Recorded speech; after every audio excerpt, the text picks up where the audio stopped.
A well-established mind, a mind which is in a state of samyukti, is referred to as a kalpavriksha.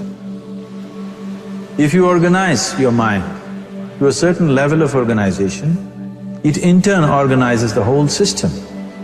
Your body, your emotion, your energies, everything gets organized in that direction.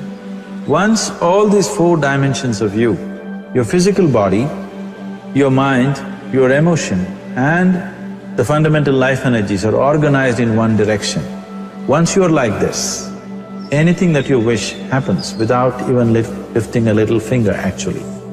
It would help to assist it with activity, but even without doing any activity, you can still manifest what you want if you organize these four dimensions in one direction and keep it unwavering in that direction for a certain period of time.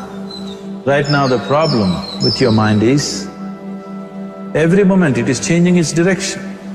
It is like you want to travel somewhere and every 2 steps if you keep changing your direction, the question of you reaching the destination is very remote unless it happens by chance.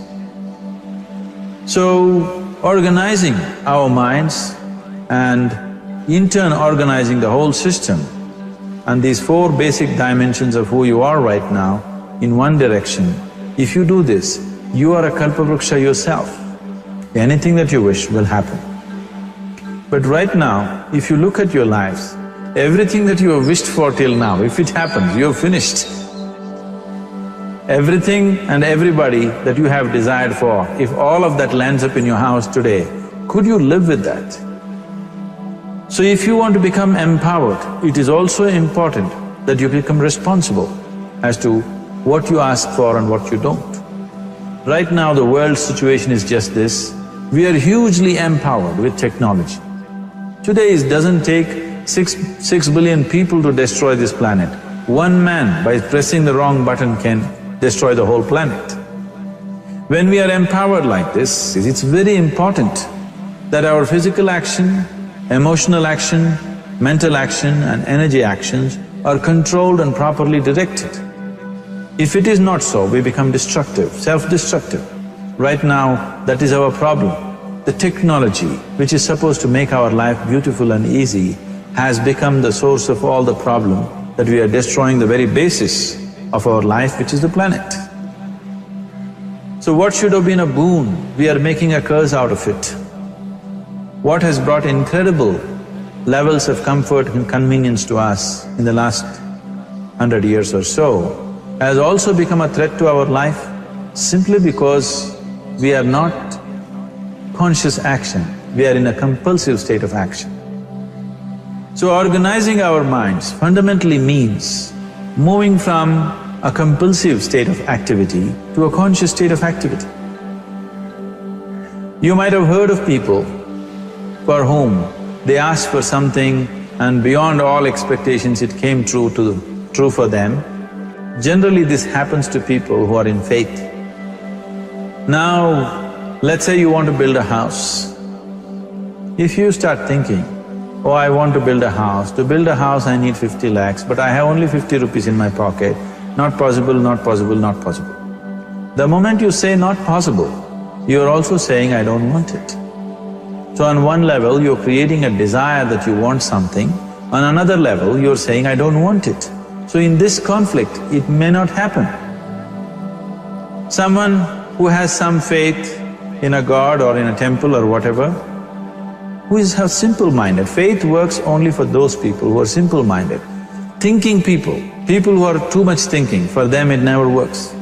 A childlike person who has a simple faith in his god or his temple or whatever, he goes to the temple and says, Shiva, I want a house. I don't know how, you must make it for me. Now in his mind there are no negative thoughts. Will it happen? Will it not happen? Is it possible? Is it not possible? These things are completely removed by this simple act of faith. Now he believes Shiva will do it for him and it will happen. So is Shiva going to come and build your house? No, I want you to understand, God will not lift his little finger for you. What you refer to as God is the source of creation. As a creator, he has done a phenomenal job, there's no question about it. Could you think of a better creation than this? Is it in anybody's imagination to think anything better than what is there right now? So as a creator, he has done his job wonderfully well. But if you want life to happen the way you want it, because right now, the very crux of your happiness and your well-being is this: if at all if you're unhappy, the only and only reason why you're unhappy is life is not happening the way you think it should happen. That's all it is. So if life is not happening the way you think it should happen, you're unhappy. If life happens the way you think it should happen, you are happy. It's as simple as that. So if life has to happen the way you think it should happen, first of all, how you think, with how much focus you think, how much stability is there in your thought, and how much reverberance is there in the thought process will determine whether your thought will become a reality or is it just an empty thought. Or how you do not create any impediments for your thought by creating negative thought process. Is something possible or not possible? Is destroying humanity. What is possible and not possible is not your business, it's nature's business. Your business is just to strive for what you want. Right now you're sitting here, if I ask you two simple questions, I want you to just look at this and answer this.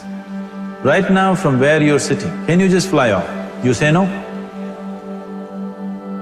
Right now from where you're sitting, can you get up and walk? You'll say yes. What is the basis of this? Why you say no to flying and yes to walking? Because past experience of life, many times you've gotten up and walked, never did you fly off. Or in other words, you're using the past experience of life as a basis for deciding whether something is possible or not possible. Or in other words, you have decided that what has not happened till now cannot happen in your life in future. This is a disgrace to humanity and the human spirit. What has not happened till now on this planet can happen tomorrow.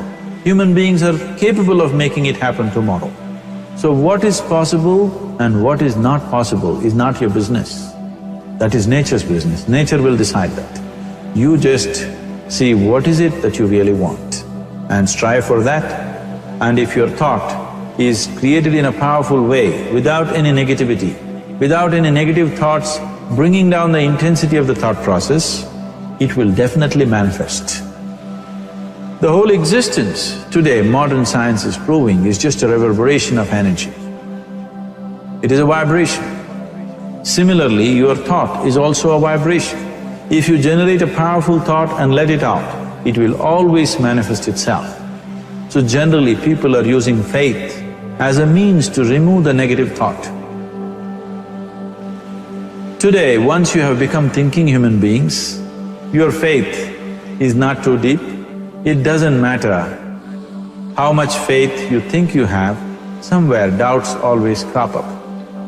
Right now, the way your minds are made, this moment, if God appears right here, you will not surrender to Him. You will want an investigation whether He is really God or not. With this kind of mind, you should not waste your time on faith.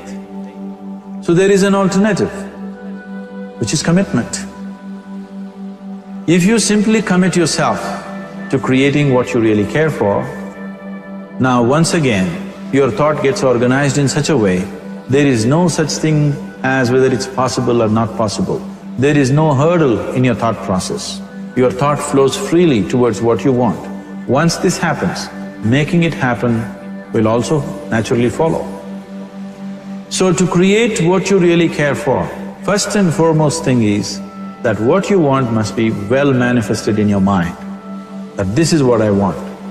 Is that what you really want? You must look at it, because any number of things in your life you have thought, this is it. The moment you reach there, you realize that's not it, it's the next one and the next one and the next one.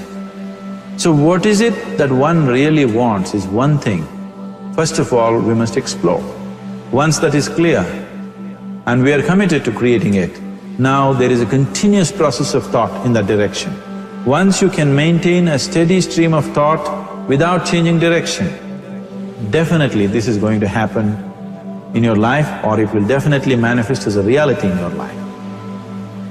So, either you make this human form into a kalpavriksha, or you make it into one big mess, which is happening all over. One reason why we have not created the kind of world that all of us would want to live in is, too many people are busy looking up.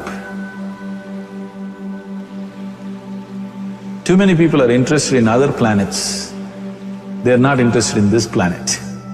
But every aspect of their life they're checking out with other planets. And further, too many people are in service of heaven, they're not on service of this earth. I think right now we need people who are in service of this earth, not heaven. I believe if heaven is closer to divine than where we are, if that is so, I believe they're a little more organized than us, they don't need help from us. This has been a major problem on the planet. Anything that is valuable for a human being, anything that is good, the highest aspects of human life have unfortunately been exported to heaven. For example, if you say love, people say God is loving. We do not know whether God is loving or not. Human beings are capable of love. It is very, very important that people understand human beings are capable of love, human beings are capable of compassion, human beings are capable of joy and blissfulness. All the good things that are possible for a human being, unfortunately have been exported to heaven. If we want to create the kind of world that we want to, we need to understand whatever you refer to as God, the idea of God has entered our mind only because we have seen creation around us. Because there is creation, we have assumed a creator. God is a great creator. What you refer to as God is the source of creation. That source of creation has not failed us, has done a fantastic job. But now the question is about management. If you want to leave the management in the hands of the Creator, He will manage it in His own way, according to His agenda. But that's not what you want. You want life to happen the way you want it. Now, for example, let's say all of you here are the India soccer team for the next World Cup, and I am the coach. So these next 4 years, everything that you need to know about football is taught to you. Everything that I know about football is poured into you in so many ways. Now, the time to play the match has come. You're on the field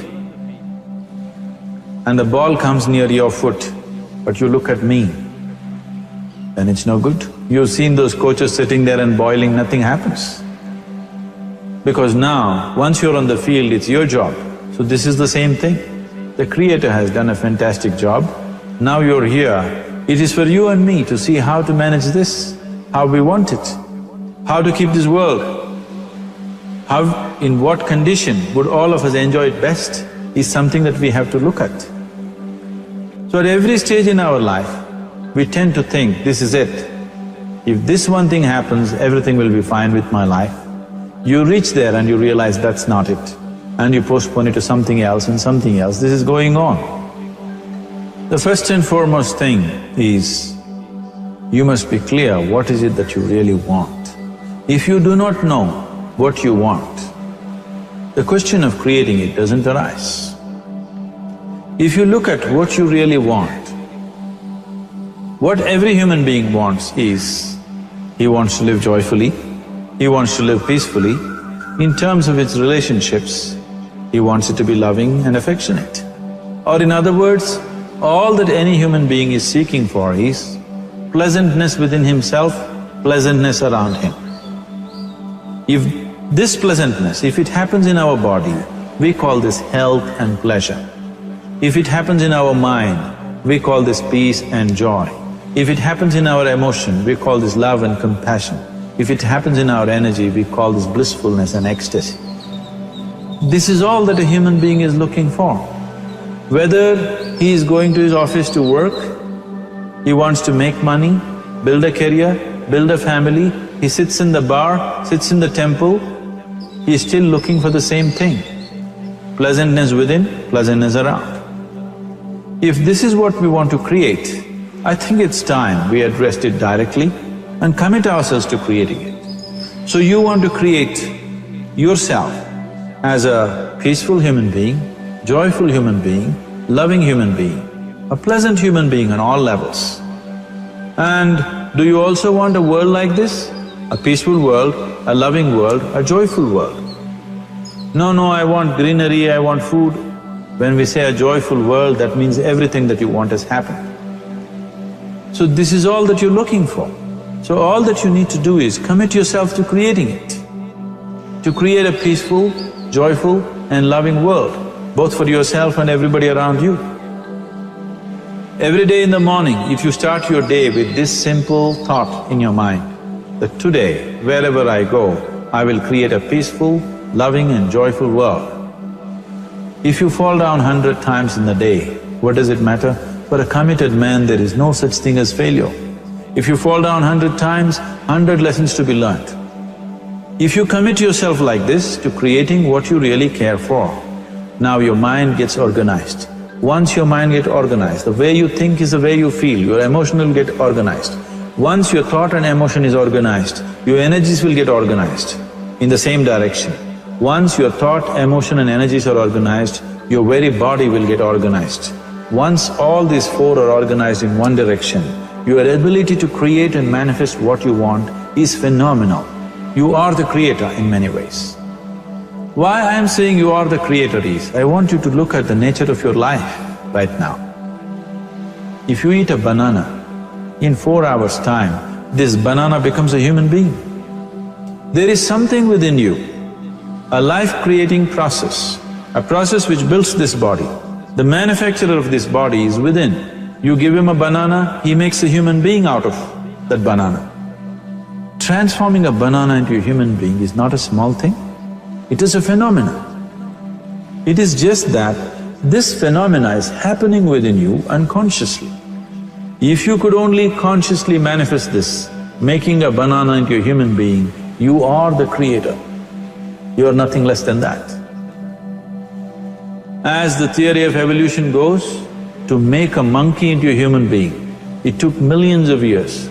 Over an afternoon, you can make a banana into a human being or whatever else, a piece of bread that you eat, into a human being. So, the very source of creation is functioning within you. If you organize these four dimensions of mind, emotion, body and energy in one direction, the source of creation is with you. You are the creator, what you want to create will happen to you effortlessly. Once you're organized like this, now you are not a mess, you are a kalpavruksha. You have the power to create what you want. There are tools and technologies as to how to organize this system in such a way that instead of being a psychological mess, you can make yourself into a kalpavruksha. This culture, these traditions, the whole technology of yoga is just about this, transforming yourself from being just a piece of creation to the creator himself. This is not in search of God, this is in search of becoming a God. This is not in search of divine, this is in search of becoming divine. Because that which you call as divine, that which is the source of existence, is throbbing within you every moment of your life. Otherwise, a piece of bread cannot become a human being in the course of an afternoon. So, shifting from being just a piece of flesh and blood to becoming a creator, there is a whole science and technology for this. There are tools to make this happen. That which is the source of creation is functioning within you every moment of your life. It is just that, have you kept access to that dimension or not?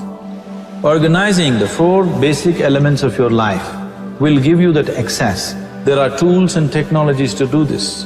The whole science of yoga, the whole technology that we refer to as yoga is just about this, transforming yourself from being just a piece of creation to become a creator. For example, 100 years ago, if I picked up something like this and I start speaking to someone who is across in another part of the world, you would think it's some kind of a miracle. Either I must be a messenger or a son or maybe God himself. But today, this is just another gadget that every one of us carry and use. Today sitting here, without using this instrument, if I speak to someone in another part of the world, it is still a miracle for you. So, this instrument happened because of human mind wanting it to happen. 100 years ago, nobody thought this was possible, but today it is just a common thing. Similarly, many things which are not in our perception yet can be brought into our perception and our ability to create our lives can be greatly enhanced. So first and foremost thing is to organize the mind and to organize your emotions, body and energy in that line. Once this happens, you are in touch with the fundamental life-creating process within you. Once you're in touch with it, once you're in excess of that power, you have the power to create. You have the power to create your life and your surroundings the way you want it. Because we have lost our power to create, we are making a mess out of ourselves and the world around us. If we operated as the true creator, as it is operating within us, creating this body for us, if we could create our lives with the same sense of organization and sense of purpose, this world and the human being would be in a completely different state. It is my wish and my blessing that every human being in this world should have this access to the source of creation within himself so that he can function here as a creator, not just as a piece of creation.